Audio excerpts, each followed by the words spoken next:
Ah, misalnya masalah status gizi kurang, masalah gizi ya, gizi kurang, kemudian anemia, kemudian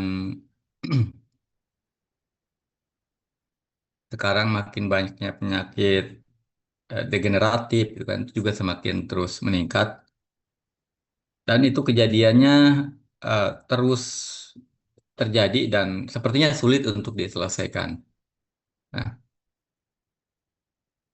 penyakit-penyakit atau kejadian-kejadian dari penyakit tersebut, angka-angka penyakit tersebut, itu sebenarnya secara tanggung jawab gitu kan, secara tanggung jawab, itu sebenarnya siapa yang paling berperan atau siapa yang paling bertanggung jawab di dalam menyelesaikan masalah tersebut?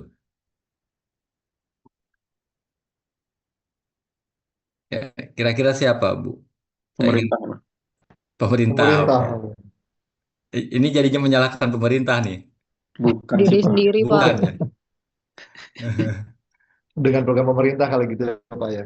karena gonta-ganti itu Pak, nggak ada kesinambungan itu Pak. Begitu. Jadi yang lain gimana pendapatnya? Ini menyalahkan pemerintah nih. Jadi pemerintah yang harus bertanggung jawab ya. Iya kita Individu itu pendekatannya kayak aksi sosial sih Pak. menyalahkan diri sendiri aja lah, Pak. Oke, nah karena memang itu menjadi kunci ya, kunci di dalam keberhasilan menyelesaikan permasalahan tersebut gitu kan. Nah, oke lah kalau pemerintah misalnya, anggap saja yang bertanggung jawab itu pemerintah. Nah, menurut Bapak Ibu kira-kira apa yang harus dilakukan untuk menyelesaikan masalah itu? Masalah misalnya masalah anemia, oh sampai sekarang masih terjadi atau sekarang penyakit degeneratif sudah semakin apa namanya kejadiannya luar biasa, bahkan mungkin yang masih muda pun itu sudah mulai banyak yang terserang berbagai penyakit misalnya kayak DM, kemudian penyakit kolesterol itu sudah mulai banyak yang apa menderita penyakit-penyakit tersebut. Mungkin Kira-kira perketat apa yang harus dilakukan? regulasinya kali ya, Pak ya. Kenapa? Kalau perketat regulasinya kali ya, Pak ya. Mungkin kalau ini izin ini Pak ya, berpendapat Mm. sedikit.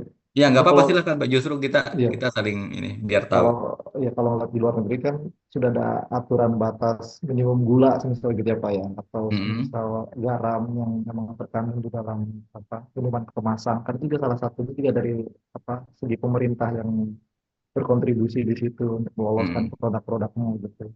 Terlepas dari apa masyarakatnya juga eh, yang sadar diri dengan program apa dari pemerintah, pemberdayaan masyarakat juga gitu ya Pak ya. Jadi Mm-mm. lebih sadar terhadap apa penyakit degeneratif atau penyakit tidak menular yang sedang memang cukup tinggi di Indonesia gitu Pak. Mungkin segitu, segitu Pak. Oke, baik. Yang lain ada yang berpendapat silahkan. Menarik nih, karena ini ya keseharian kita ya. Kita melihat kenyataan seperti itu gitu kan. Kenyataannya bahwa memang kejadian penyakit itu semakin, ya penyakit-penyakit tertentu semakin eh, banyak. Kemudian eh, penyelesaiannya ya sepertinya sulit gitu kan. Yang lain berpendapat gimana silahkan. Izin. Fokusnya tidak berkesinambungan sih ya Pak ya. Oke, karena tidak berkesinambungan, ganti pemerintah, ganti kebijakan gitu. Ya betul, ganti orang, ganti padahal harusnya ada roadmap yang jelas gitu ya Pak. Nah, Mau tujuannya mau diraih itu apa, terus kemudian masing-masing waktu itu tetap programnya meskipun berganti orang itu. Kalaupun ada perubahan tidak menyalahi dari roadmap yang sudah disetujui. oke, itu udah campur aduk sama politik berarti ya sebenarnya. Jadi kejadian penyakit itu bisa apa penyelesaian masalah-masalah penyakit yang tinggi itu bisa jadi karena eh, ketidakkonsistenan atau tidak berlanjutnya sebuah program gitu kan karena pergantian pemerintah itu. Ya, jadi karena memang itu ya berkaitan dengan politik karena pemerintah berikutnya biasanya cenderung akan mengubah kebijakan-kebijakan yang ada ya menyesuaikan dengan gayanya gitu kan. Ya misalnya kalau sekarang kan makan bergizi gratis itu kaitan dengan walaupun tujuannya ingin menyelesaikan masalah kurang gizi ya misalnya pada Stunting. stunting gitu kan, masalah stunting. Ya tapi kan itu juga mengubah kebijakan-kebijakan yang ada kan, karena ketika ada kebijakan itu berarti anggaran untuk kebijakan yang lain juga berubah kan sebenarnya. Betul. Jadi seperti itu. Itu contohnya. Jadi ketidakkonsistenan atau mungkin tidak tidak berlanjutnya program-program yang ada. Kemudian apalagi siapa lagi yang berpendapat silahkan.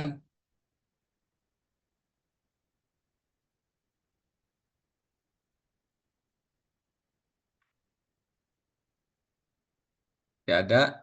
Jadi eh berarti tadi eh, apa ketidakberlanjutan. Yang pertama tadi aku saya lupa ya. Pak siapa? Regulasi, Pak. Regulasi ya regulasi.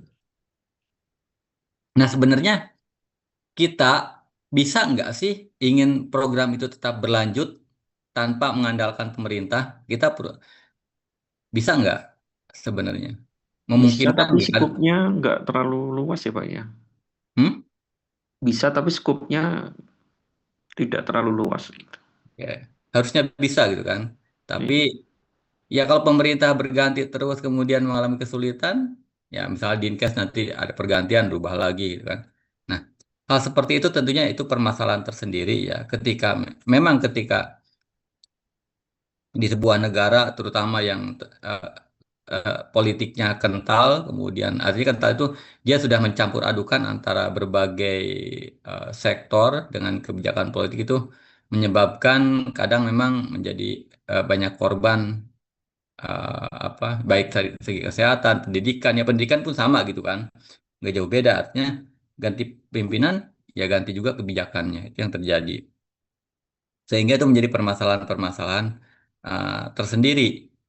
Nah, kita kita sebenarnya tentunya berharap ada program yang terus berjalan, kemudian juga kebijakan juga terus diperbaiki tanpa apa namanya mengubah tanpa menghilangkan program yang sudah ada, bukan berarti tidak mengubah, tapi memperbaiki. Harapannya kan itu kan ketika ada program diperbaiki sehingga nanti akan menjadi lebih baik dan berlanjut, gitu kan. Nah, sehingga itu akan lebih fokus lagi. Nah, sebenarnya program seperti itu juga bisa dilakukan sebenarnya. Tetapi memang kalau bagi pemerintah itu adalah sesuatu hal yang sulit. Nah, kita kembali ke bahasan kita terkait dengan PPM. Nah, bagaimana pendekatannya? Nah, itu menjadi salah satu sebenarnya salah satu eh, hal yang harus kita pahami betul, kita cermati gitu kan. Sebenarnya kenapa PPM ini menjadi penting? Ya karena tadi permasalahannya seperti itu gitu kan. Bahwa ketika upaya kesehatan masyarakat itu tidak dilakukan secara berlanjut, ganti pimpinan ganti. Kemudian sehingga dalam mengorganisir sebuah kegiatan pun itu agak agak repot dan tidak terorganisir dengan baik. Nah, eh, dengan adanya kegiatan PPM, sebenarnya kalau dicermati, ketika kita mengembalikan sebuah apa upaya untuk menanggulangi atau untuk menyelesaikan masalah-masalah kesehatan yang ada di masyarakat, kan harapannya berlanjut. Nah, sebenarnya ketika harapan itu dapat dilakukan secara berkelanjutan, tentunya masyarakat harus punya daya sendiri, punya upaya sendiri, tanpa adanya ketergantungan terhadap pemerintah. Nah, berarti kita sebagai tenaga kesehatan harusnya mampu menciptakan kondisi tersebut, gitu kan? Menciptakan sebuah keadaan di mana masyarakat menjadi mandiri di dalam menanggulangi masalah-masalah kesehatan yang apa dialaminya, yang ada di masyarakat di sekitarnya.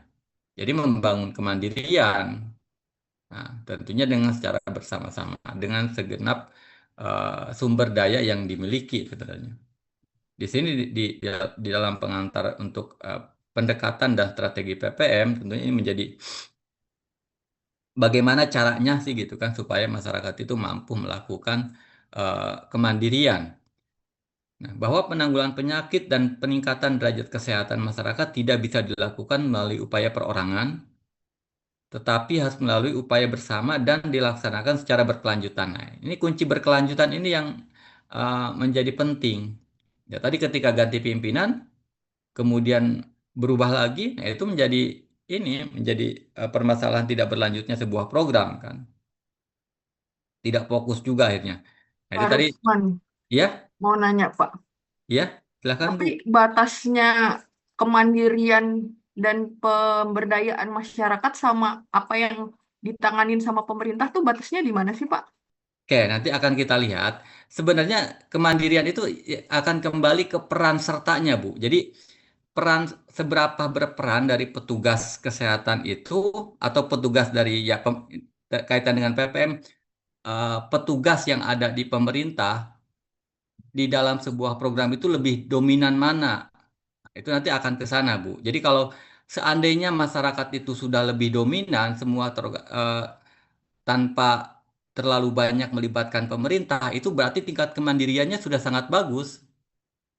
Nah, nanti kita lihat saya akan coba, mungkin ada sedikit gambar di sini.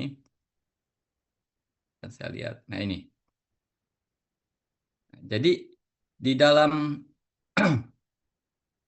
mewujudkan kemandirian, di dalam pendekatan itu nanti ada pendekatan direktif, pendekatan langsung, dan pendekatan tidak langsung nanti di sini tuh. Pendekatan langsung itu artinya di sini eh,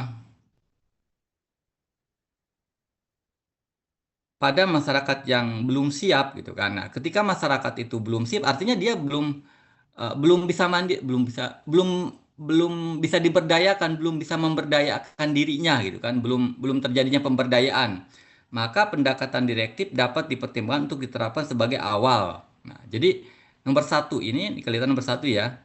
Ini merupakan pendekatan yang direktif, artinya langsung dari petugas itu dia dominannya lebih dominan gitu kan perannya. Dia hampir secara keseluruhan itu mengatur, kemudian juga menginstruksikan kegiatan-kegiatan atau program-program yang eh, di mana program tersebut untuk menyelesaikan suatu masalah, gitu kan, suatu masalah kesehatan. Jadi peran pemerintah itu dominan. Nah, tetapi semakin lambat laun, semakin lama masyarakat semakin banyak yang paham, maka peran dari pemerintah yang tadinya sifatnya direktif itu semakin sedikit. Sehingga balik ke poin kedua, ini sudah tengah-setengah misalnya. Pemerintah setengah, masyarakat setengah. Dalam artian ada perubahan yang tadinya pemerintah dominan atau petugas kesehatan itu dominan, jadi masyarakat mulai aktif di sini. Tetapi dari pemerintah pun masih juga berjalan, masih aktif juga gitu kan, dua-duanya aktif.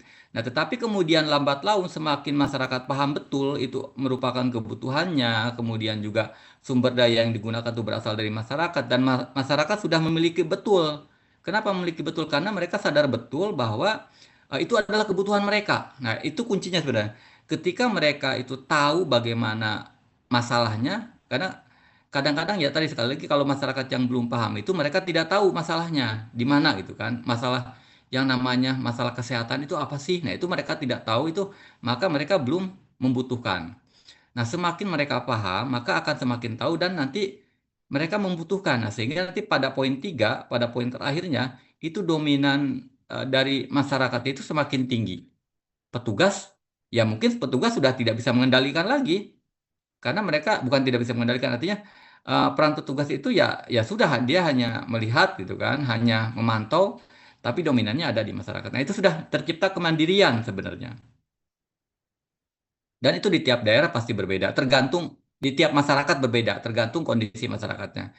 Jadi di poin pertama yang sifatnya direktif, pendekatan masyarakat itu bahwa masyarakat eh, apa pendekatan direktif dikembangkan untuk diterapkan sebagai awal, tetapi kemudian secara bertahap dikurangi. Jadi awalnya itu datang, memberitahu sifatnya instruktif, nanti lambat laun masyarakat sudah paham betul, maka kemudian dapat ditinggalkan atau dapat ya tinggal dipantau gitu kan. Nah, kira-kira itu. Tapi kalau batasannya seperti apa, ya nggak ada batasan. Ini sebenarnya tergantung dari masyarakatnya, dominannya di mana gitu kan. Kalau kita ingin mengatakan seberapa mandiri, ya berarti kan hanya kita mengatakan, oh kalau semakin ke poin tiga berarti semakin mandiri. Kalau di tengah-tengah di poin angka 2 nih di sini berarti kemandiriannya sudah ada tapi belum penuh mandiri gitu kan. Nah, tingkat kemandiriannya berarti semakin ke apa semakin aktif maka itu semakin masyarakat aktif maka itu semakin mandiri. Jadi ketika pendekatan yang digunakan adalah non direktif. Oke, kira-kira seperti itu ya, Bu. Iya, Pak. Terima kasih, Pak. Oke, kita lanjutkan balik lagi ke awal lagi. Nah, bahwa di dalam tadi sudah dikatakan bahwa untuk menyelesaikan sebuah permasalahan kesehatan, nah, kita sebagai orang Kesmas tentunya kita akan selalu memandang masyarakat masalah penyakit itu secara umum ya sebagai penyakit yang terjadi di masyarakat dan ya kita tahu bahwa masalah kesehatan masyarakat itu sangat banyak sekali dan terjadi perubahan pergeseran pola penyakit juga. Dan cara penyelesaiannya tentunya harus berkelanjutan. Seperti tadi disampaikan dalam diskusi awal ya. Jadi karena memang tidak berlanjut, kemudian karena regulasinya gitu kan. Nah, upaya jangka panjang tidak bisa hanya upaya jangka panjang tidak bisa hanya mengandalkan tenaga kesehatan, tetapi harus dilandasi keterlibatan aktif masyarakat. Nah, ini makanya tadi dikatakan, jadi upaya jangka panjang itu tidak bisa hanya mengendalikan tenaga kesehatan. Kenapa? Karena kalau mengendalikan tenaga kesehatan kan dikendalikan oleh pemerintah. Ketika kebijakan berubah, maka otomatis tenaga kesehatan pun akan berubah fokus gitu kan. Misalnya itu tadi ketika ketika dulu misalnya ada PMT, ada apa gitu segala macam. Kemudian masyarakat sudah mulai mungkin sebagian gitu kan. Misalnya gini, dulu program nasional tuh banyak sekali ada PMT untuk anak sekolah, ada PMT untuk ibu hamil, ada untuk balita, itu kan ada sebenarnya. Saya nggak tahu itu tiap daerah juga kadang-kadang berbeda-beda ya. Tapi misalnya untuk anak sekolah dulu sudah ada sebenarnya. Nah, misalnya sudah dilakukan PMT anak sekolah juga itu sebenarnya pemberdayaan masyarakat. Kenapa? Karena eh, sebenarnya programnya itu dia sangat bagus PMT untuk anak sekolah itu karena makanan yang yang apa dikelola itu berasal dari pangan lokal. Harusnya ya ininya konsepnya. Konsepnya itu misalnya kalau di daerah tersebut itu ada makanan pokoknya itu seperti ada singkong, ada eh, apa makanan yang diolah dari misalnya eh, beras diolah jadi kue dan segala macam gitu kan.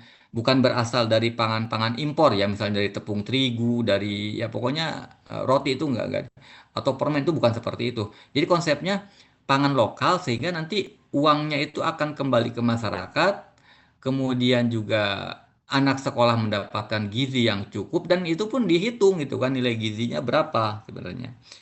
Yang memasak masyarakat, sumber makanannya dari masyarakat. Kemudian pemerintah sifatnya hanya memberikan anggaran, kemudian diberikan kepada anak sekolah sebagai masyarakat juga gitu kan, masyarakat di sekitar itu. Sebenarnya itu ya konsepnya bagus gitu kan. Jadi pemberdayaan masyarakat. Tetapi kemudian ketika banyak kelemahan, kelemahannya misalnya ternyata di sebagian sekolah itu PMTAS diberikan kue-kue yang sifatnya dibeli dari luar, kue misalnya dikasih roti itu kan nggak cocok. Nggak cocok itu dalam artian berarti tidak jalan pemberdayaan lokalnya, pemberdayaan masyarakat lokalnya kan. Jadinya kalau beli roti ya berarti kan uangnya ya jatuhnya ke pengusaha juga gitu kan, bukan ke masyarakat lokal. Kemudian ada juga yang dikasih permen misalnya. Ada juga yang ternyata nggak sesuai dengan aturan-aturan. Nah, sehingga itu kemudian PMTAS juga dihilangkan, misalnya diganti. Nah, karena melihat seperti itu. Nah, sebenarnya itu juga permasalahan ketidakberlanjutan dan kurang ininya apa namanya evaluasi dan kontrolnya. Kontrolnya yang kurang kurang jalan sehingga ketika terjadi kesalahan bukan diperbaiki tapi dihilangkan, diganti gitu kan. Itu permasalahan tersendiri. Nah, tetapi kalau seandainya, gini kan, kalau seandainya program itu berasal dari pemberdayaan masyarakat yang sifatnya masyarakat itu merasa membutuhkan banget, kemudian masyarakat sadar betul, tahu betul akan kebutuhannya, harusnya ketika pemerintah itu merubah kebijakan, itu akan tetap jalan sebenarnya. Akan tetap jalan. Itu harapannya seperti itu. Jadi, upaya jangka panjang itu tidak bisa hanya mengandalkan tenaga kesehatan. Jadi tidak hanya bisa mengandalkan pemerintah, sehingga kalau seandainya masyarakat itu sudah mandiri betul, maka itu hasil tetap bisa jalan. Melalui serangkaian upaya yang bersifat edukatif. Nah, ini memang kuncinya di edukatif. Jadi, edukatif itu lebih ke arah untuk menyadarkan masyarakat setelah sadar mereka mau melakukan. Memang kuncinya di situ. Jadi, di kesadaran masyarakat itu dibangun oleh secara edukatif. Jadi, membentuk perilaku, gitu kan. Nah, kalau sudah berperilaku, ya tentunya itu sudah ini ya, sudah apa namanya, sudah menjadi sebuah kebiasaan jadinya. Sudah menjadi sebuah gaya hidupnya begitu itu kan gaya hidupnya. Oh ketika ini ada kebutuhan terkait dengan kesehatan maka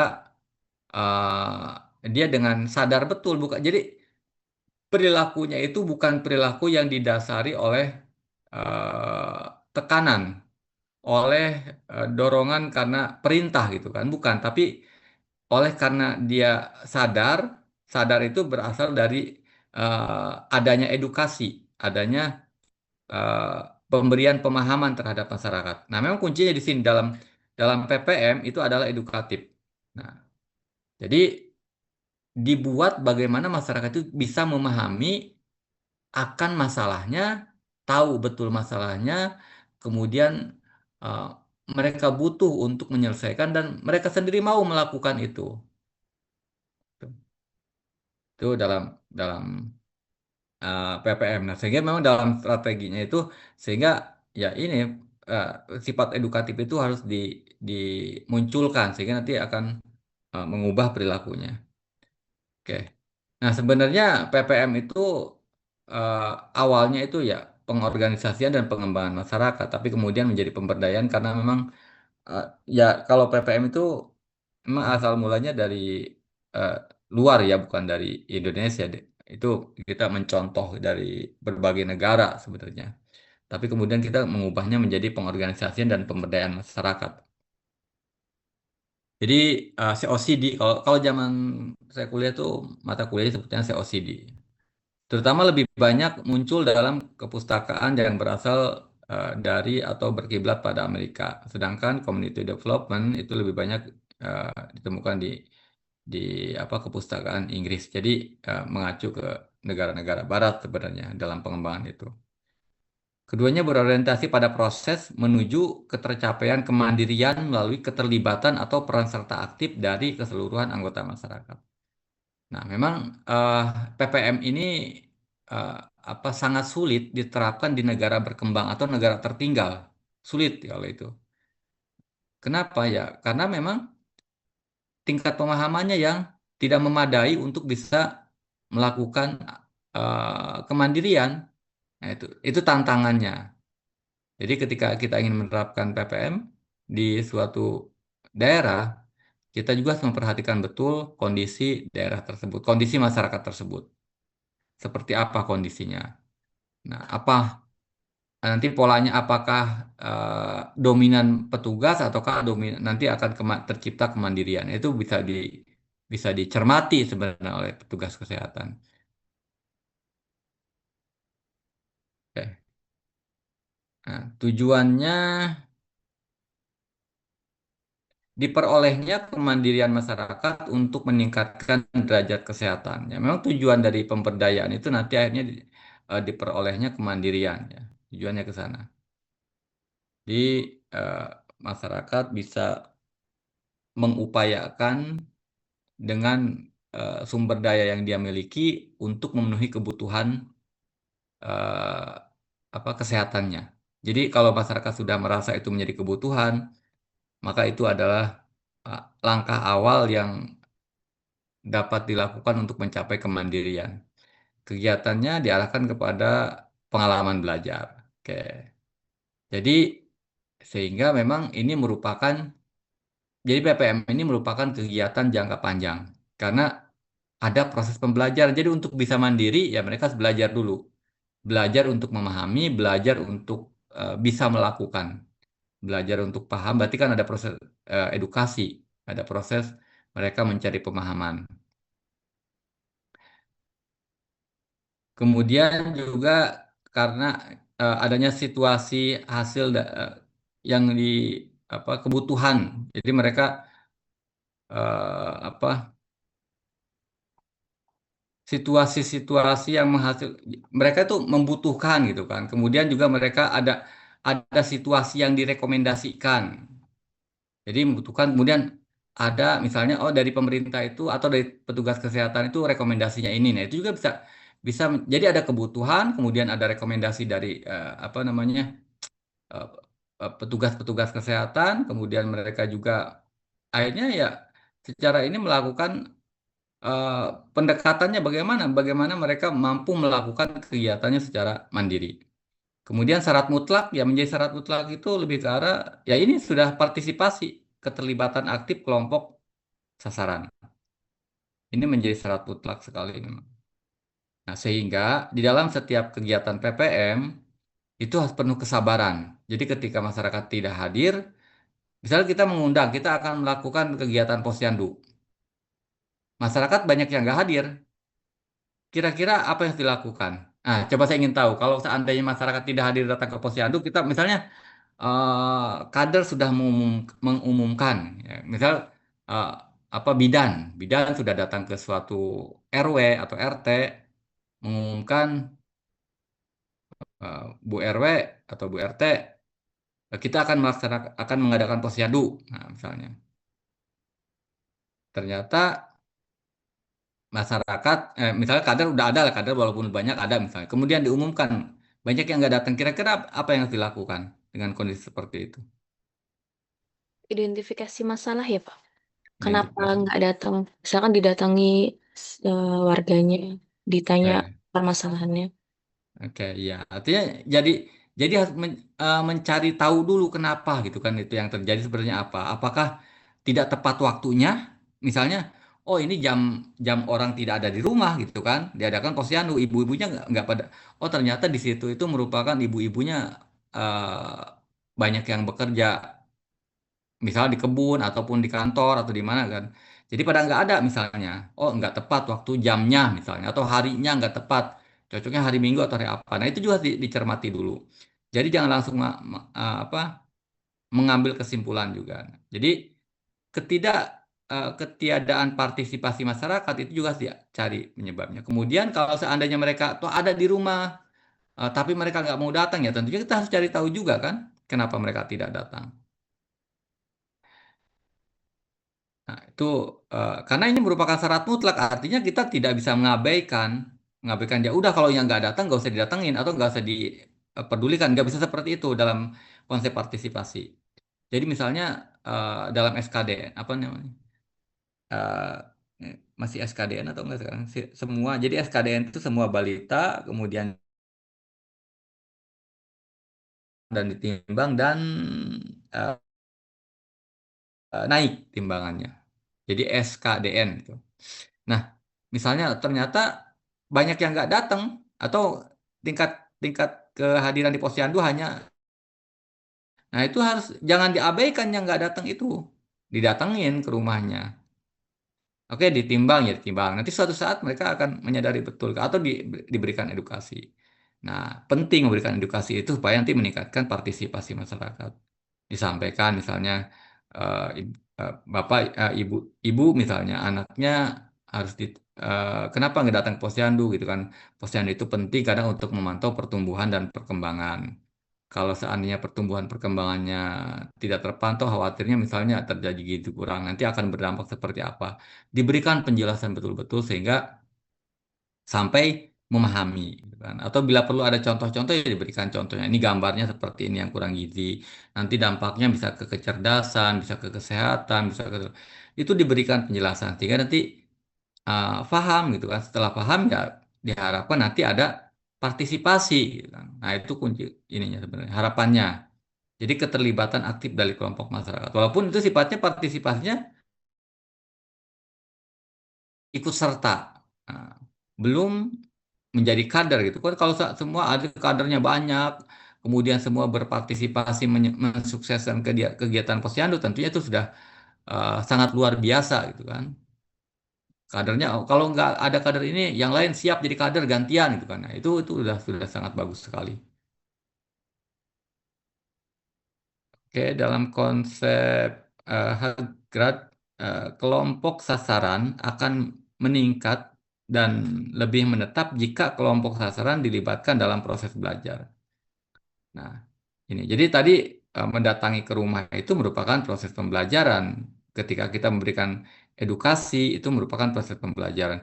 Kenapa? Karena memang itu akan lebih menetap. Maksudnya, jadi sama. Jadi ini kan perilaku.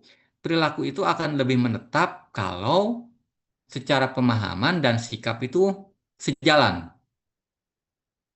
Ya, perilaku yang lebih kuat itu kalau perilaku itu dibentuk oleh pengetahuan dan sikap yang kuat. Ya, jadi seseorang eh, tidak merokok kalau dia paham betul bahwa merokok itu berdampak negatif, kemudian dia setuju bahwa merokok itu dapat mengganggu kesehatan dan tidak bagus, sehingga dia tidak merokok.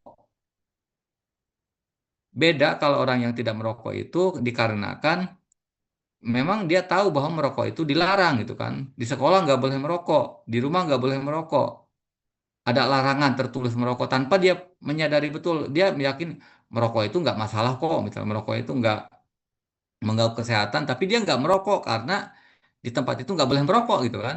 Nah tentunya perilaku tidak merokok dia itu bukan karena dia paham, tetapi karena memang dilarang. Nah, begitupun ketika dia tidak datang ke posyandu, mereka yang beda kan antara datang ke posyandu orang yang misalnya. Ada nggak orang datang ke posyandu itu? Saya yakin yang datang ke posyandu pun beragam ya. Ada yang tahu, ada juga yang hanya berpartisipasi dalam artian, oh semua orang datang ke posyandu, kita juga datang ke posyandu. Kira-kira ada yang seperti itu nggak, Bu? Kalau ke posyandu itu kira-kira ada orang yang, misalnya dia ada yang punya bayi. Bayi itu setiap bulan ditimbang ke posyandu. Kemudian ada ibu-ibu yang karena diumumkan datang ke posyandu, ya dia ikut hadir. Tapi kira-kira ada nggak yang nggak paham kenapa dia datang ke posyandu? Untuk apa sih gitu kan?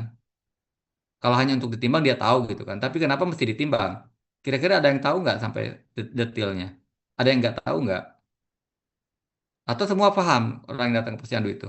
Ada yang nggak tahu. Saya yakin ada di daerah itu ada. Karena kan mereka hanya patuh terhadap misalnya ibu RT, ibu RW. Ibu RW nyuruh saya ke posyandu, kita datang ke posyandu, kita ditimbang gitu kan. Bahkan mungkin ketika ditimbang pun misalnya berapa kilo anak saya misalnya 12 kilo, anak saya 10 kilo. Udah selesai di situ aja tanpa tahu status gizinya baik apa enggak gitu kan. Itu juga sering terjadi.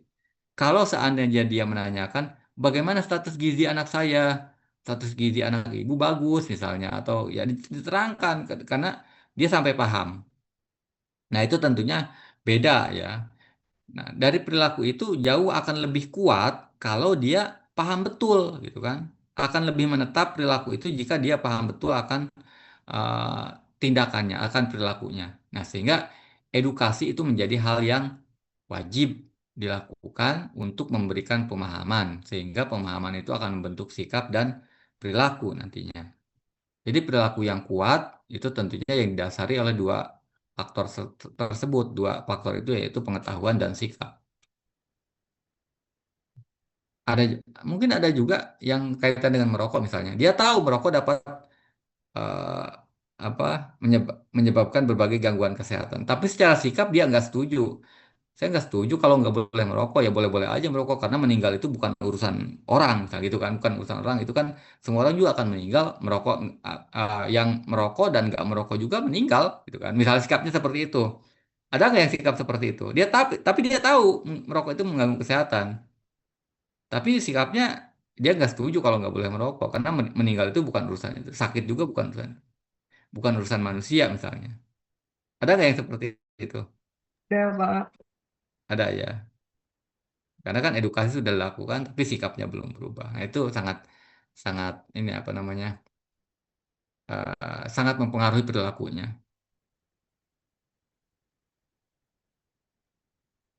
Oke, ini ada pendekatan di dalam PPM. Ini pendekatan dalam pengorganisasian masyarakat. Ada specific content objective approach. Nah, di sini lebih ke arah nanti kita akan bahas sedikit agak-agak diperjelas. Jadi pendekatan ini lebih ke arah eh, yang pertama yang spesifik content objective approach ini lebih ke arah mereka mereka tahu ada sebuah permasalahan di ada permasalahan di masyarakat yang kemudian eh, masalah yang spesifik, misalnya masalah apa ya contohnya, kayak masalah sampah misalnya, banyak sampah gitu kan. Kemudian mereka mengajukan eh, proposal ataupun meminta jadi khusus gitu kan secara spesifik untuk dilakukan penyelesaiannya. Jadi lebih ke arah masalah-masalah yang spesifik.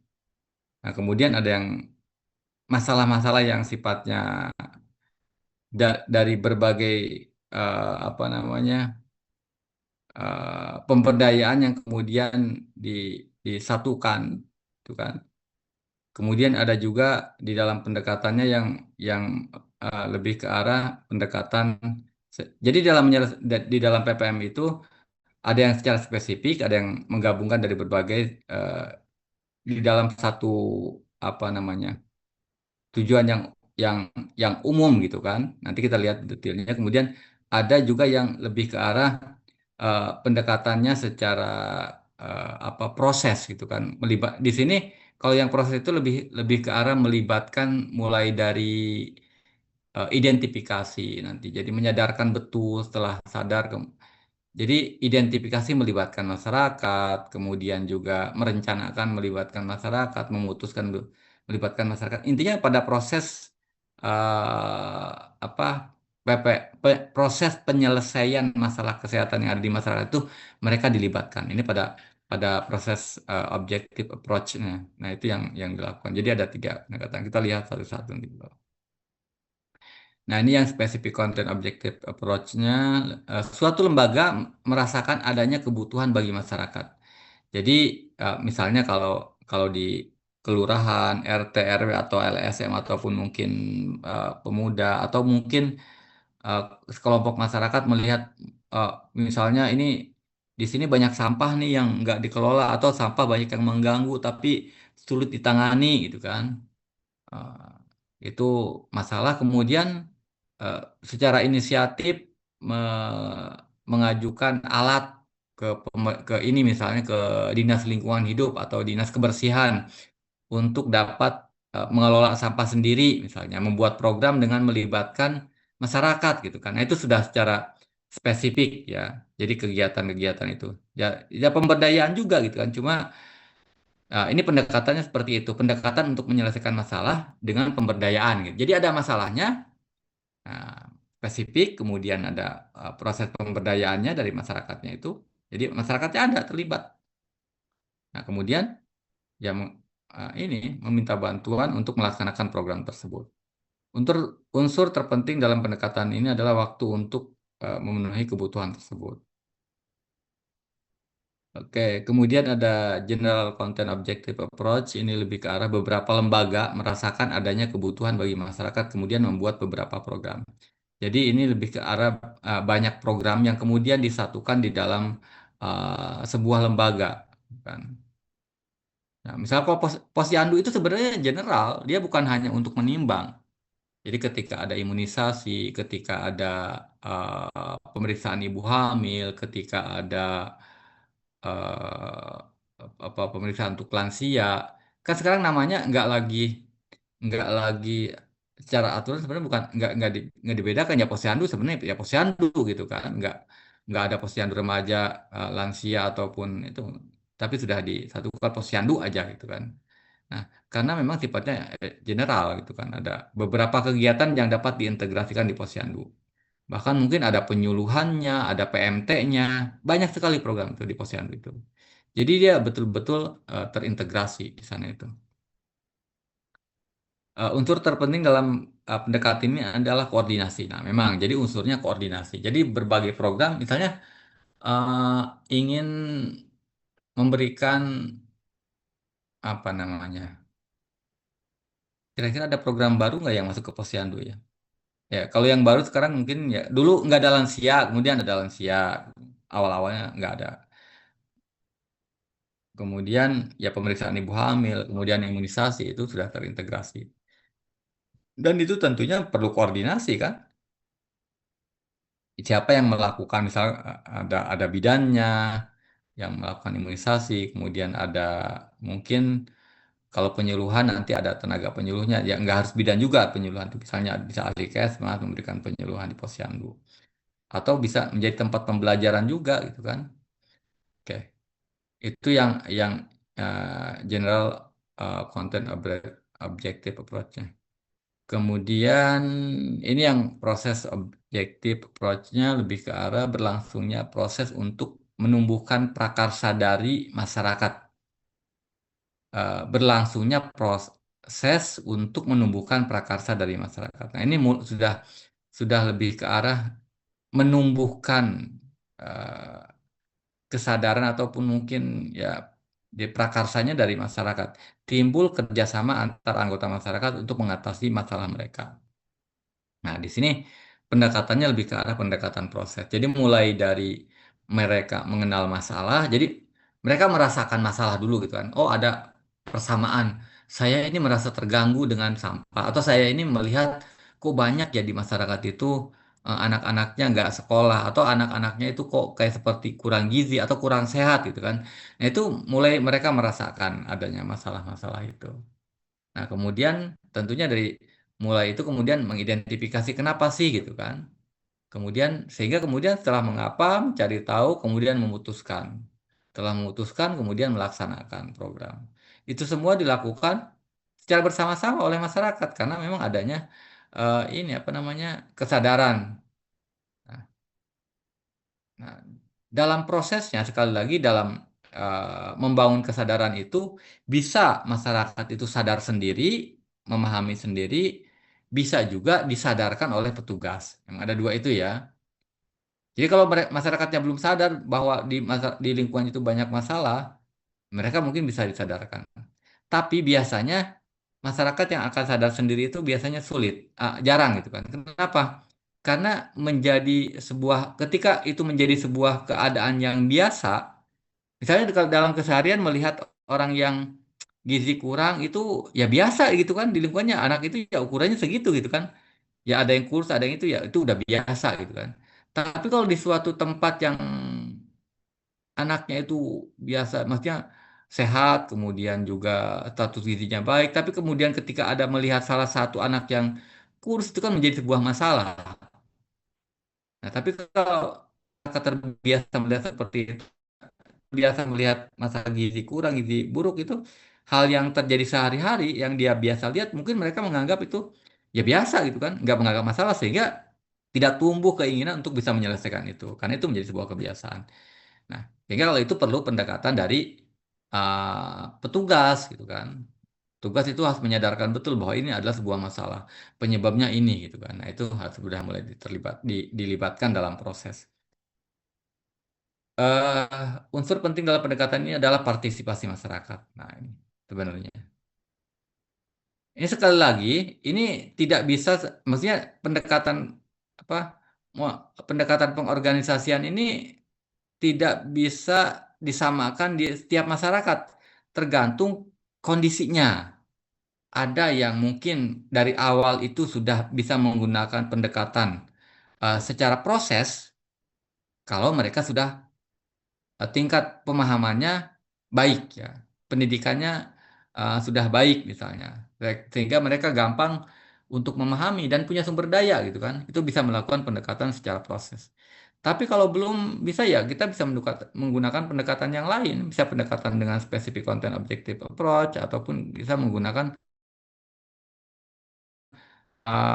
general content gitu kan. Nah, itu bisa menggunakan pendekatan yang mana yang paling mungkin.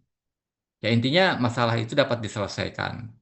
Tapi tentunya kita berharap sebagai petugas kesehatan pendekatan yang melibatkan secara proses dari awal sehingga itu akan lebih tahan lama, lebih ini ya, lebih berkelanjutan. Karena mereka dengan adanya kemampuan ini setiap ada masalah mereka akan dengan mudah menyelesaikan permasalahan yang muncul. Nah, kemudian ada pendekatan PPM. Nah, ini ya tadi ada yang pendekatan direktif dan pendekatan non-direktif. PPM bertujuan memenuhi peri kehidupan rakyat di mana kebersamaannya, keberhasilannya tergantung sekali pada kemauan masyarakat untuk aktif bekerja sama. Nah, jadi memang sekali kuncinya adalah aktif bekerja sama, partisipasi, udah gitu. Jadi pendekatan ada yang sifatnya direktif dan ada sifatnya non direktif. Kita lihat pendekatannya. Nah, ini yang tadi saya katakan. Nah, ini tadi sudah saya terangkan ya. Jadi pendekatan itu bisa eh, seperti apa? Jadi kalau yang direktif itu yang lebih dominan itu satu itu. Ini bisa bisa merupakan pendekatan awal tadi sekali. Pendekatan awal yang dilakukan itu di mana petugas kesehatan itu dominan. Nah, di nomor satu ini eh, secara secara garis, secara grafik itu tinggi. Jadi kalau presentasikan itu tinggi, hampir hampir 100% gitu kan. Ya, kalau 100% nggak bisa. Kenapa? Karena memang pasti ada keterlibatan masyarakat. Misalnya 90% eh, ini didominasi oleh petugas. Sisanya masyarakat ikut gitu kan.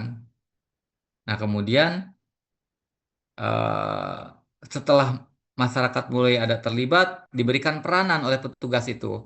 Si ini melakukan ini. Nah, berarti kan mulai banyak keterlibatan masyarakat, mulai meningkat. Nah, dengan masyarakat meningkat, berarti peranan petugas semakin menurun terus gitu kan. Petugas kesehatan nanti perannya semakin kecil, akhirnya nanti akan semakin kecil. Di mana sudah pada poin 3, pada pada nomor 3 bukan poin, pada nomor 3 ini nanti petugas kesehatan perannya paling hanya eh, memantau, mengevaluasi sudah tercapai belum tujuannya dalam menyelesaikan masalah-masalah kesehatan. Oke, pendekatan direktif dan non direktif di sini kita lihat pendekatan yang direktif ya, yang direktif dulu. Diambil asumsi bahwa petugas kesehatan tahu apa yang dibutuhkan dan apa yang baik untuk masyarakat. Jadi yang tahu itu ya petugasnya. Kita mengasumsikan bahwa petugas itu tahu apa yang dibutuhkan dan apa yang baik untuk masyarakat. Masyarakatnya belum tahu gitu kan. Karena apa? Karena memang terbatasnya pengetahuan. Jadi tempat tertentu itu masyarakat nggak paham bahwa sampah dibakar itu adalah masalah. Sampah dibakar masalah nggak? Ke insenerator masalah nggak insenerator? Masalah. Masalah ya. Oke. Apalagi dibakar biasa, insenerator aja masalah. Dibakar biasa itu jauh lebih berbahaya. Karena tingkat penghancuran zat-zat yang berbahaya itu lebih sedikit, sehingga cemaran itu akan lebih tinggi. Apalagi kalau di perkotaan atau daerah-daerah yang sudah banyak ini, yang dibakar itu plastik. Kalau di daerah pedesaan, di daerah-daerah tertentu, ketika yang dibakar itu adalah mungkin dedaunan, batang pohon, itu saya kira nggak separah kalau membakar plastik, ban, karet, ataupun mungkin ya jenis-jenis eh, apa namanya yang mengandung zat-zat yang berbahaya gitu kan, kimia-kimia berbahaya ketika dibakar itu kan akan dilepaskan ke udara. Nah, ketika dilepaskan ke udara, maka dia akan menyebar kemana-mana. Ketika turun hujan ya terbawa gitu kan. Ketika ada angin ya akan berhembus kemana-mana gitu kan. Nah, itu yang menyebabkan berbagai masalah kesehatan. Tapi di sisi lain itu tidak semua masyarakat memahami itu adalah bahaya. Justru mereka menganggap dibakar adalah solusi, gitu kan. Dibakar adalah solusi untuk menyelesaikan masalah sampah. Kenapa ya? Sampah menjadi hilang kan? Menjadi hilang sampah itu nggak ada dan nggak apa? Ya kalau dengan hilang berarti kan nggak berpotensi banjir, nggak berpotensi menjadi tempat berkembang biaknya penyakit. Itu kan betul kan sebenarnya. Oh, penyakit menjadi eh, apa? Berkurang. Misalnya berarti bakteri-bakteri di sampah itu akan mulai nggak ada kan dengan dibakar itu. Nah, sebenarnya pemikirannya betul, tetapi ada yang salahnya itu bahwa dia tidak memahami apa yang dibakar itu kemudian ternyata lepas ke udara dan bisa menyebar kemana-mana, menjadi pencemaran lingkungan. Nah, sehingga di dalam pendekatan yang direktif ketika masyarakat yang belum paham, maka kita yakin bahwa petugas kesehatan itu tahu akan masalahnya. Kemudian dalam pendekatan ini maka peran petugas bersifat lebih dominan karena prakarsa kegiatan. Jadi kalau sudah di eh, MBG misalnya, makan bergizi gratis itu kalau diterapkan ke tempat yang tepat ya itu bagus gitu kan. Dengan cara yang tepat misalnya. Karena memang masyarakat membutuhkan zat gizi. Masyarakat membutuhkan makan yang cukup. Anak sekolah itu membutuhkan makanan yang cukup. Itu betul gitu kan. Sehingga ya sifatnya pendekatannya direktif langsung gitu kan. Langsung. Jadi bukan bukan nggak melihat ini. Ya memang tetapi ya itu masalah pengelolaan yang harus betul lagi. Kemudian interaksi yang muncul lebih bersifat instruktif dan masyarakat dilihat sebagai objek. Nah, ini memang. Jadi pada pendekatan direktif, karena petugas yang dominan, maka petugas yang memberikan dalam interaksinya bersifat instruktif. Jadi petugas memberikan instruksi, nanti posyandu, nanti adakan penimbangan, nanti itu kan, tanpa uh, bukan bukan karena memang masyarakat sadar sendiri, bukan. Tapi karena itu adalah instruksi untuk datang ya masyarakat datang. Tapi memang awalnya belum sadar ya, belum menyadari. Tapi dengan adanya kegiatan tersebut dilaksanakan dengan baik, nanti lama-lama kan masyarakat akan memahami, akan menyadari, kemudian juga akan mau melakukan itu. Nah, ini yang sifatnya pendekatan secara direktif. Keuntungan dan kerugian pendekatan dari pendekatan direktif itu keuntungannya banyak hasil diperoleh untuk program-program jangka pendek. Karena memang ini program jangka pendek. Ya.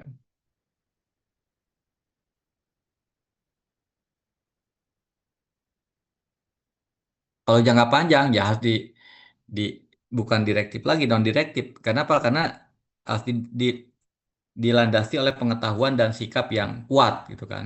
Jadi perilaku yang terjadi pada pendekatan direktif itu perilakunya perilaku sementara sehingga dikatakan sebagai program jangka pendek. Ya. Masyarakat berhenti merokok karena memang diinstruksikan oleh petugas berhenti merokok misalnya, jangan merokok di sini sini gitu kan. Mereka berhenti, oke berhenti sementara. Tapi ketika nanti nggak ada yang ngontrol, berhenti ya udah gitu kan. Tapi kalau pendekatannya non direktif, masyarakat sadar betul akan kebutuhannya, akan masalahnya, kemudian dengan pengetahuannya dia memahami dan kemudian sikapnya juga menyetujui bahwa itu adalah bahaya, kemudian mereka berperilaku untuk tidak membahayakan kesehatan. Itu akan lebih kuat ya. Jadi kalau sudah seperti itu ya pendekatannya bukan lagi pendekatan direktif tapi non direktif.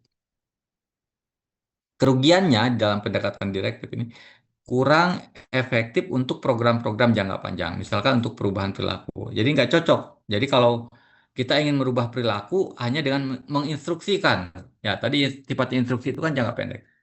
Kalau kita melarang misalnya, eh, Bu nanti tiap bulan datang ke posyandu ya ditimbang. Nah, mungkin itu jangka pendek bisa, tapi kalau jangka panjang nggak bisa. Kenapa? Karena mereka hanya sebatas mengikuti instruksi tanpa menyadari kebutuhannya, tanpa menyadari kebutuhannya. Tapi kalau mereka sadar akan kebutuhannya bahwa mereka membutuhkan perilaku tersebut, tanpa disuruh pun mereka akan datang gitu kan. Nah, itu bukan lagi pendekatan direktif tapi non direktif. Masyarakat tergantung kepada kehadiran petugas sebagai agen perubahan. Ya. Karena ada petugas gitu kan. Berkurangnya kesempatan untuk memperoleh pengalaman belajar dari masyarakat. Jadi masyarakat kurang belajar karena hanya selalu disuruh, hanya selalu dijadikan objek.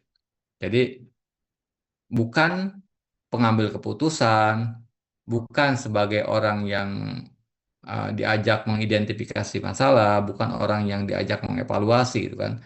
Nah, itu tentunya proses pembelajaran masyarakat itu akan kurang.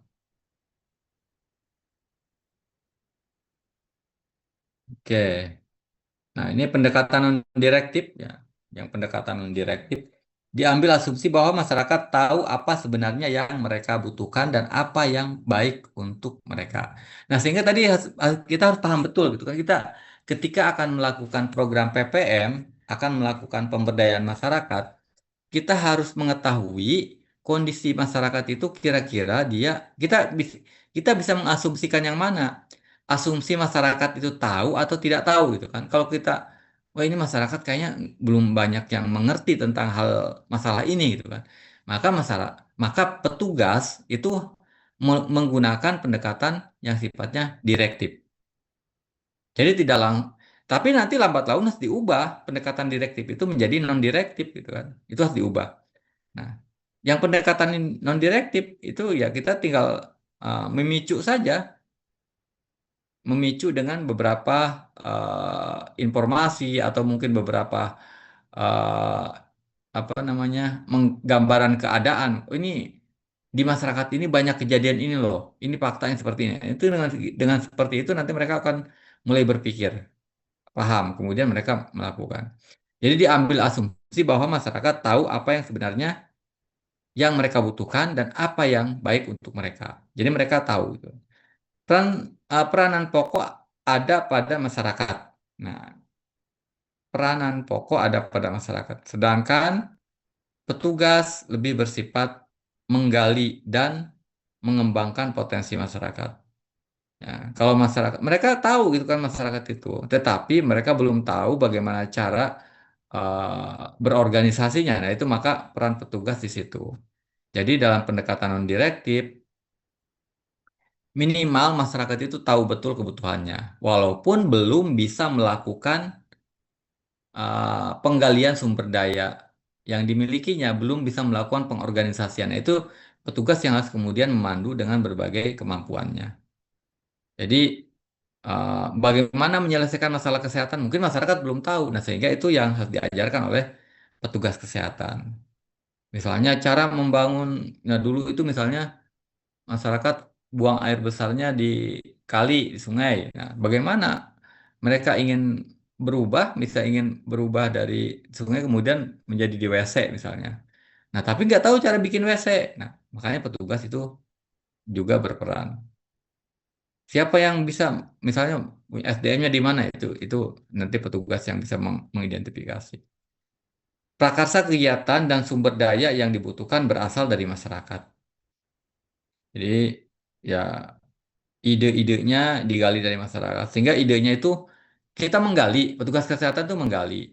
Ayo kira-kira apa yang bisa dilakukan? Nanti kalau ketika keluar ide dari masyarakat, maka itu masyarakat akan bertanggung jawab terhadap idenya itu. Sifat interaksi adalah partisipatif dan masyarakat dilihat sebagai subjek. Jadi interaksinya partisipatif. Tidak lagi instruktif. Kalau yang pertama instruktif.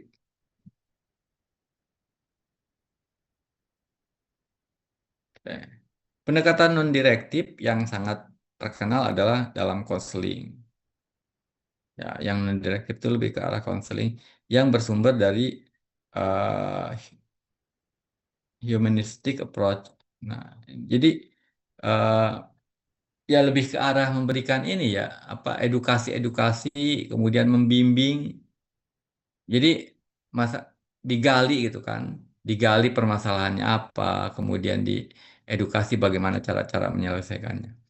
Pendekatan non-direktif di dalam COCD adalah pendekatan yang dilakukan petugas dengan merancang program untuk masyarakat, namun petugas tidak bertindak sebagai expert. Jadi bukan sebagai ahli yang serba tahu gitu kan, dan serba menetapkan, tapi petugas itu lebih ke arah hanya memfasilitasi. Jadi masyarakat dimintai pendapat, ketika mengeluarkan pendapat dan itu benar, maka itu harus didukung gitu kan. Nah, sehingga karena itu keluar dari masyarakat ya berarti kan mereka menyadari betul itu kebutuhannya dan itu mereka bisa melakukan itu. Ketika menyampaikan pendapat, saya yakin masyarakat juga akan bertanggung jawab dan mungkin itu adalah apa yang bisa mereka lakukan kan. Apa yang bisa mereka lakukan ya itu yang disampaikan. Pendekatan non direktif ini merupakan pendekatan yang bersifat bottom up. Nah, jadi memang dari masyarakat, bukan apa? Bukan dari petugas. Kalau dari petugas ya berarti bukan top down ya. Dengan merangsang tumbuhnya self directed action. Nah, ini tentunya harapannya nanti awalnya pendekatannya direktif, nanti lambat laun akan diubah menjadi non direktif.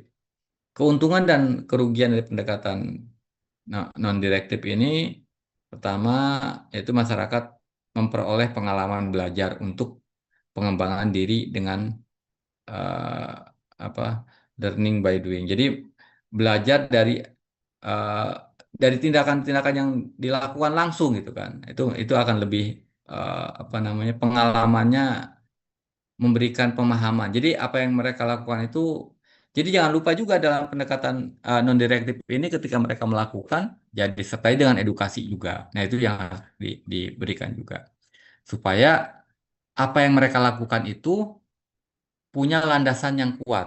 Jadi kalau mereka hanya melakukan kegiatan-kegiatan tanpa disertai dengan edukasi, memahami apa yang dilakukan, itu nanti khawatirnya mereka nggak paham. Tapi mereka hanya melakukan, itu jangan sampai seperti itu. Diperolehnya hasil yang lebih baik walaupun sumber daya terbatas. Jadi hasilnya akan lebih baik biasanya kalau pendekatan karena keterlibatan masyarakat itu akan sangat jangka panjang. Jadi masyarakat itu akan lebih konsisten dan lebih lebih berlanjut gitu kan, memunculkan kesempatan petugas untuk mendidik dan mempengaruhi masyarakat. Jadi di sini juga merupakan keuntungan. Jadi petugas ya sifatnya mengedukasi. Yang melakukan adalah masyarakat. Ketika masyarakat melakukan upaya-upayanya keliru, maka nanti petugas bisa melakukan edukasi. Tumbuhnya rasa kebersamaan pada sesama anggota masyarakat. Nah, di sini juga itu akan kembali ke gotong royong, kemudian tidak lagi istilahnya apa selalu mata duitan bahasa gitu kan. Kalau ada program, ada uangnya enggak gitu kan. Itu enggak seperti itu akhirnya dalam pendekatan non direktif karena dia tidak hanya ingin mengambil keuntungan secara ekonomi tapi keuntungannya lebih ke arah masalah-masalah yang dapat diselesaikan dengan baik, masalah kesehatan dapat diselesaikan dengan baik dan kebersamaan itu nanti akan mereka dapatkan. Kerugiannya petugas tidak dapat sepenuhnya menjamin bahwa hasil akhir pembangunan sesuai dengan keinginan petugas. Ya memang ketika masyarakat itu tidak apa namanya melaksanakan upaya atau melakukan upaya untuk menyelesaikan masalah itu karena memang berasal dari masyarakat oleh masyarakat untuk masyarakat dengan segala keterbatasannya mungkin tidak sesuai dengan keinginan petugas itu bisa jadi seperti itu. Tapi itu bukan berarti nanti tidak berhasil, tentunya itu harus dievaluasi dan kemudian diarahkan lagi supaya bisa berhasil. Di masyarakat masyarakat merasa dipaksa untuk aktif dan bertanggung jawab terhadap keputusan yang ditetapkan. Nah, ini juga memang kadang-kadang sering terjadi. Masyarakat itu kadang tidak mau ngomong, kenapa? Karena dia tahu kalau ngomong itu nanti ada tanggung jawabnya. Misalnya masyarakat misalnya gini, ini mah sampah jangan dibuang sembarangan, jangan dibakar, jangan jangan eh, apa dibuang ke sungai misalnya. Kalau dia punya usul membangun misalnya, berarti bangun tempat sampah ya. Itu kan dia tahu konsekuensinya adalah keluar biaya untuk membangun TPS misalnya. Atau eh, sampahnya dibuang ke ini misalnya diangkut menggunakan ke ke TPA misalnya.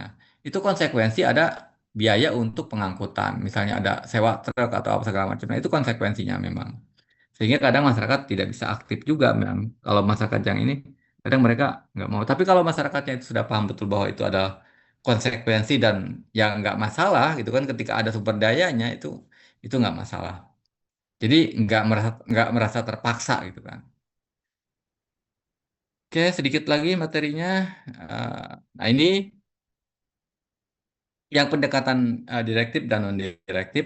Jadi eh, trickle down teori ini dirancang dan ditentukan oleh petugas. Jadi ketika sebenarnya ini kaitan dengan kegiatan PPM yang secara umum, bukan cuma masalah kesehatan, dengan teori trickle down ini, jadi istilahnya ketika diberikan kebijakan apa ya, kebijakan di atas ini sifatnya eh, top down. Kebijakan tuh misalnya kalau yang sekarang itu dari apa pemerintah memberikan kemudahan kalau kaitan dengan apa ini ya contohnya dengan pajak atau tar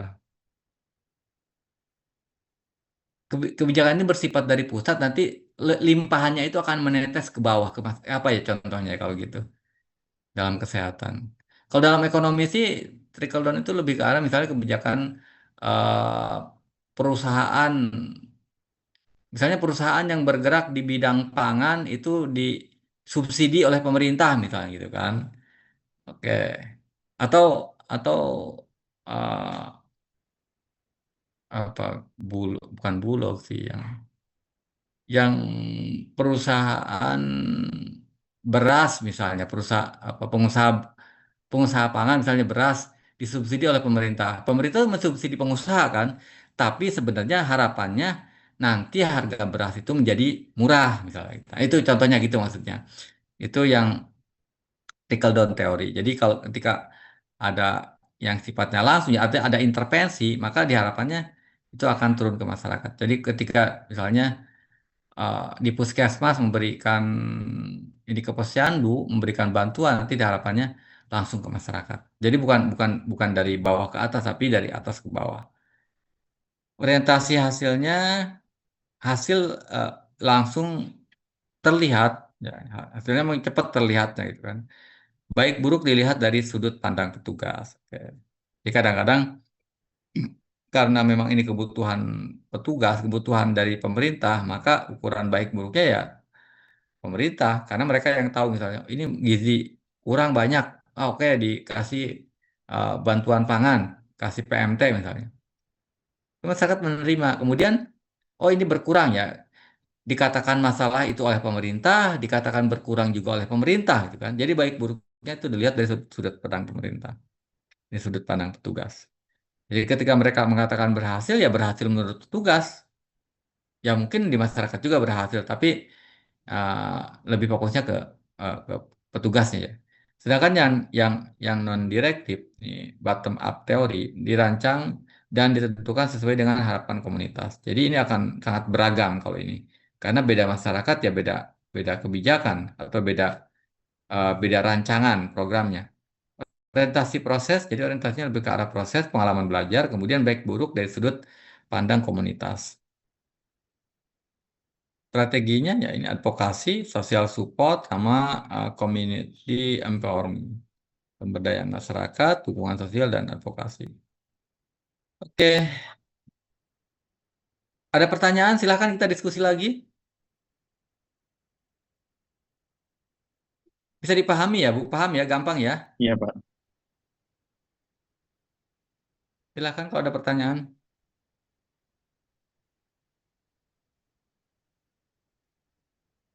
Belum ada sih, Pak.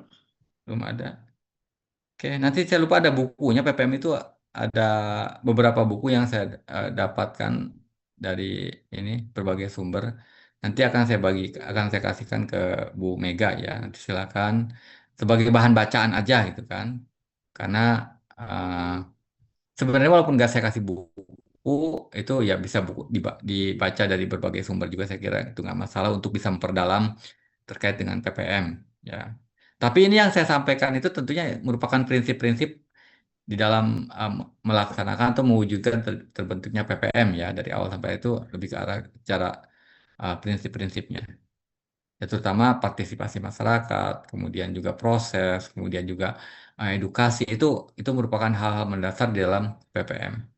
Jadi kita nggak bicara PPM kalau nggak ada edukasi, nggak ada pemahaman, nggak ada partisipasi ya itu merupakan modal-modal dasarnya. Silahkan ada pertanyaan. Kalau ada pertanyaan silahkan kita diskusi sama-sama.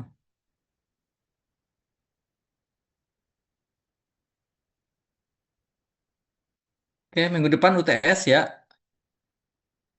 Temanya seperti apa, Pak? Ya paling take home kan UTS-nya.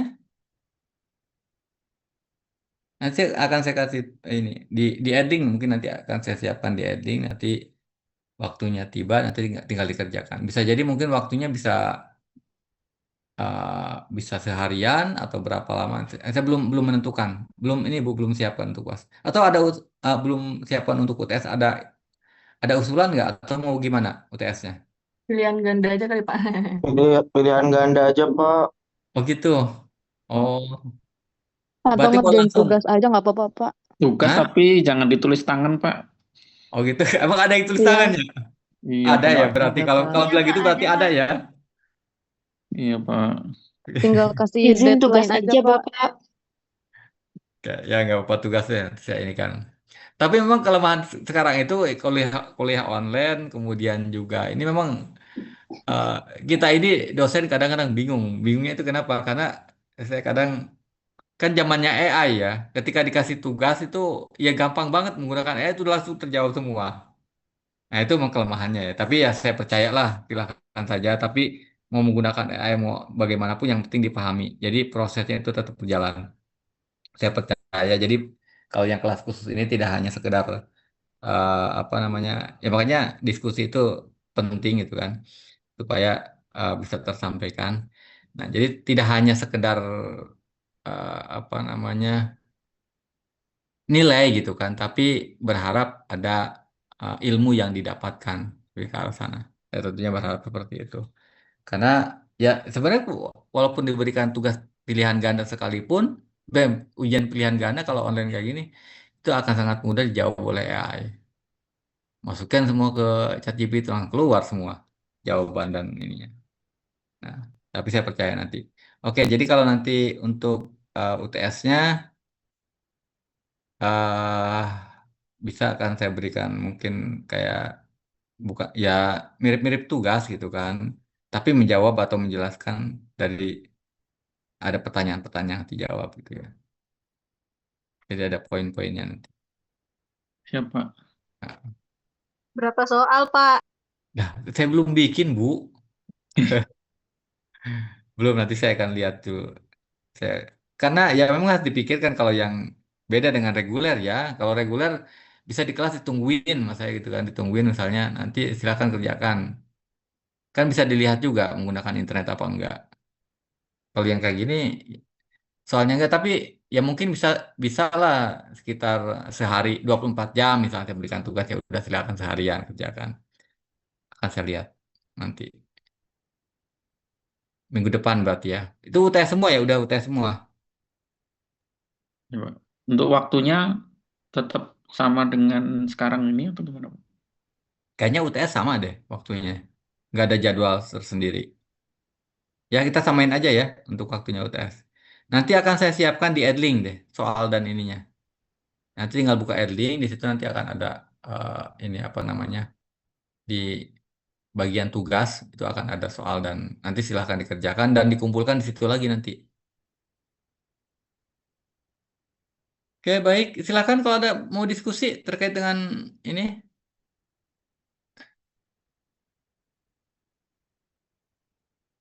Terkait dengan apa yang saya sampaikan hari ini. Sisanya nanti dibaca ya di buku atau di mana silahkan saja. Mengembangkan sendiri udah pada gede kok. Tidak ada pertanyaan? Kita cukupkan kuliahnya? Udah lelah dari pagi kuliah kayaknya nih. Nggak lelah sih, Pak. Nggak lelah. Oke. Bapak izin, tadi saya belum absen, Pak. Belum absen. Bentar, Bu. Siapa yang belum absen? Udah saya absennya semua dok. Kok kecuali siapa? Salah Rahel Sabila. Utapea, Pak. Hah? Rahel Utapea. Nursita juga udah join sih Pak. Jadi Iya, udah saya absen semua. kan. Udah Baik, Pak. saya Terima kasih, Pak. hadirkan. Oke, Pak, nanya baik. dikit deh, Pak. Hah? Nanya, boleh, Pak? Ya, boleh silakan silakan. Ah, tadi kan ada yang itu apa ya, spesifik konten, general, sama proses objektivity ya, Pak. Hmm. Tapi kan sama-sama unsur pentingnya kan satu di organisasi, satu masyarakat. Tapi kan ujungnya sama-sama masyarakat gitu ya, Pak ya. Hmm. Tapi kalau yang di general content itu yang lebih ke organisasi, lebih ke pembentukan di masyarakatnya itu gimana, Pak? Bentar, suaranya agak kurang jelas. Yang Halo, Pak, halo. iya iya. Ya, tadi kan ada general content sama proses objektif approach ya, Pak ya. Ah, Nah, itu unsur pentingnya kalau yang general itu kan di organisasi. hmm. Kalau yang di proses itu masyarakat, tapi lebih masyarakat juga. Lebih spesifiknya sendiri untuk yang di general sendiri organisasi ke masyarakat itu gimana Pak? Yang general itu lebih ke arah dia menggabungkan berbagai program, jadi banyak programnya secara umum gitu kan. Jadi tadi saya mencontohkan Posyandu misalnya. Sebenarnya kalau secara ini contohnya Posyandu di general. Jadi ada program apa namanya? Jadi intinya untuk kesehatan masyarakat misalnya. Di dalam kesehatan masyarakat itu ada imunisasinya, ada penimbangannya, ada pemeriksaan kehamilannya, ada untuk lansianya, itu menggabungkan berbagai ini. Kalau yang spesifik tadi kan itu lebih ke arah satu permasalahan, kemudian menyelesaikan permasalahan itu kita mengajukan bantuan ke atau membuat proposal, kemudian membentuk apa pemberdayaan masyarakat. Contohnya tadi misalnya masalah sampah. Masalah sampah banyak nih misalnya. Kemudian masyarakat memahami betul, menyadari bahwa itu adalah permasalahan yang harus diselesaikan. Kemudian mereka misalnya ingin membuat sebuah program eh, TPS untuk 3R misalnya untuk pengolahan sampahnya mengajukan bantuan ke dinas-dinas atau berbagai lembaga yang berkepentingan. Misalnya DLH gitu kan, minta bantuan alat atau apa untuk pengolahan sampah. Nah, itu yang sudah spesifik. Tapi kalau yang proses itu lebih ke arah ininya pendekatannya bukan ya ininya lebih ke arah pendekatan kalau yang yang general itu secara ininya jadi dari berbagai misalnya bisa puskesmas, bisa LSM, bisa Berbagai sumber ya ya Pak ya. lembaga-lembaga itu menyelesaikan dan mengintegrasikan banyak program gitu ya Pak. Banyak programnya. Cara menyelesaikannya mereka punya program dan banyak program itu digabungkan secara umum di situ gitu kan.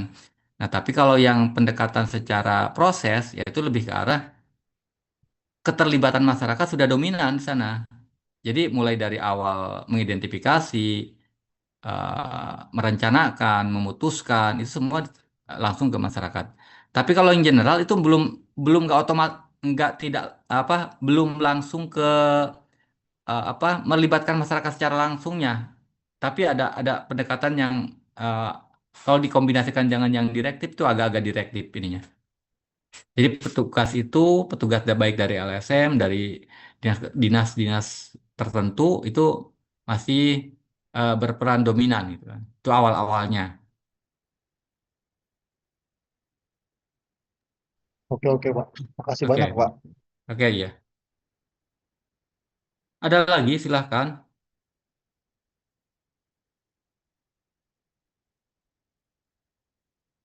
Oke, jadi memang pada ujungnya gitu kan, pada ujungnya harapannya bahwa masyarakat itu menjadi mandiri. Ciri kemandiriannya adalah masyarakat berperan aktif gitu kan, tahu kebutuhannya, kemudian juga mereka memahami ilmunya. Jadi secara ini mereka paham kebutuhannya, kemudian memahami cara-caranya, kemudian juga sikapnya juga baik sehingga perilakunya itu kuat. Nah, perilaku kuat itu yang kemudian akan mampu secara jangka panjang. Sehingga untuk bisa melakukan itu adalah edukatif. Jadi dalam PPM itu ya berarti yang namanya edukatif itu harus. Kemudian partisipasi masyarakat itu ya memang itu merupakan indikatornya keterlibatan masyarakat. Kemudian juga ya memang tujuan akhirnya kemandirian yang jangka panjang. Nah, itu poin-poin poin isinya dari. Walaupun tadi tahapannya bisa berbeda. Ada yang mungkin diawali dengan pendekatan direktif, artinya tadi masyarakat belum paham sehingga dominan itu lebih ke arah petugas. Tapi nanti ujungnya diharapkan masyarakat akan dominan. Tetapi itu semua akan tergantung dari seberapa perubahan yang terjadi di masyarakat. Kalau cepat perubahannya, maka proses kemandirian itu juga akan cepat. Jadi evaluasi terus berjalan. Tapi kalau kalau ditinggalkan itu nanti akan kembali seperti, maksudnya kalau itu nggak dievaluasi, misalnya belum belum berubah ke mandiri, mereka baru setengah paham kemudian ditinggalkan ya, khawatirnya akan kembali ke awal ke apa pendekatan direktif sehingga mereka akan tidak lagi bisa apa tidak tidak mampu melakukan pemberdayaan. Itu khawatirnya. Sehingga memang perlu terus dievaluasi dan dikontrol.